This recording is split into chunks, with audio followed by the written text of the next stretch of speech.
The village of Nwande lay quiet under the soft glow of the moon. Huts stood nestled among the trees, their thatched roofs barely stirring in the cool night breeze. In the distance the river murmured, a steady, gentle sound that had soothed generations of villagers to sleep, but on this night its voice carried something else, something ancient. Inside one of the huts, a young woman tossed and turned, her face tense with unseen emotion. Her name was Zaria, a bright-eyed, strong-willed daughter of Nwande. But tonight her sleep was restless, invaded by a vision unlike any she had ever known. In her dream, she stood at the river's edge. The waters shimmered with an eerie glow, twisting and turning like living silver. And then it spoke. The time has come. Seek the truth beneath the waters. The voices were many, layered upon one another, as though the river itself carried the words of spirits long forgotten. Zaria reached out to touch the surface, but the moment her fingers brushed the water, she woke with a start. Her breath came fast, her heart pounding like a war drum in her chest. Beads of sweat clung to her forehead as she sat up, staring into the darkness of her hut. The dream had felt too real, the voices too clear. She turned toward the small window, where the river gleamed in the moonlight, as if beckoning her. The next morning, the village bustled with life, as market stalls were set up in the square. The scent of roasted maize filled the air, mingling with the lively chatter of traders and buyers. But Zaria had no mind for the morning's business. Instead, she found herself standing before the village elder, a wise old man whose wrinkled hands carried the weight of many seasons. "Father," Zaria began hesitantly, "I had a dream about the river. It was calling to me." The old man's sharp eyes studied her, searching for something unseen. Then he nodded slowly. "The river does not call without reason, child," he murmured. "Many moons have passed since it last spoke."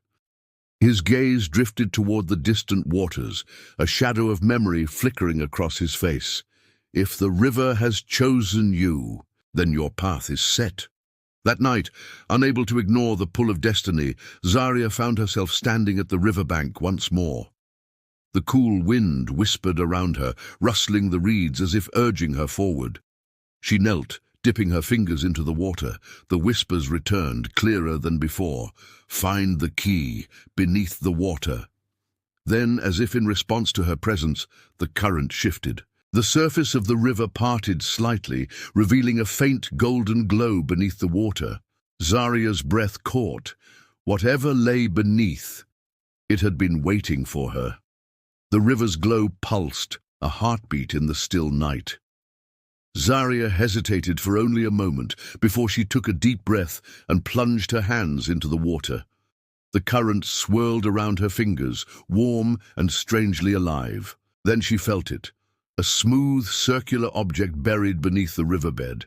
As she grasped it, a surge of energy coursed through her body. With a gasp, she pulled it free. In her palm lay an ancient medallion, its surface etched with swirling patterns, glowing faintly under the moonlight. Then the river stirred violently. The once gentle whispers turned into urgent voices, overlapping in a chaotic hum. The wind howled, and the ground beneath her feet trembled. Zaria staggered backward, clutching the medallion to her chest. And then, silence. The river calmed. The whispers ceased. But the weight of the object in her hand told her that nothing would ever be the same again. The next morning, she returned to the elder, who examined the medallion with reverence. This is older than our village itself," the old woman murmured. "It carries the mark of the first water-keepers. This is no small matter, child. You have awakened something long forgotten." A shadow passed over her face, a whisper of fear. "What does it mean?" Zaria asked. The elder sighed.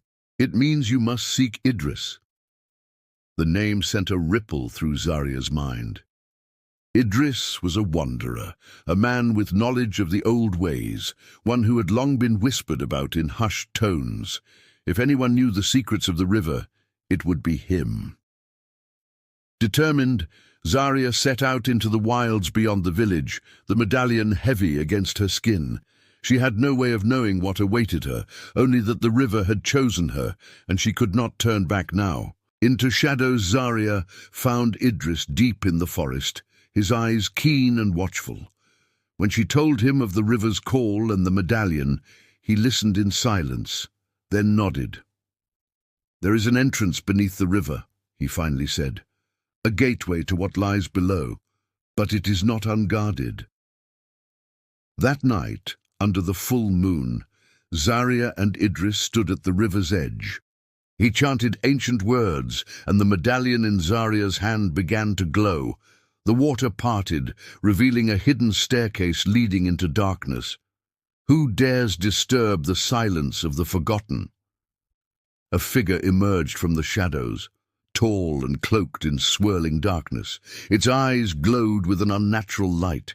Zaria's breath caught. This was the guardian of the depths. "The river has chosen me," she said firmly. "I seek the truth." The guardian tilted its head. Then, raising its jagged staff, it declared, "Then prove your worth, or be lost to the darkness forever." A rush of energy surged toward them, and the cavern trembled. The test had begun. The cavern walls shimmered as the guardian's voice echoed, thick with ancient power. Zaria stood firm, the medallion warm against her skin. Idris stepped beside her, his stance wary but resolute. "What is the trial?" Zaria asked, her voice steady. The guardian raised his staff, and the ground trembled. "A test of heart, mind, and spirit. Only those worthy may pass." Before them, the mist thickened, swirling into shapes, phantoms from the past, shadows of the future. The trial had begun.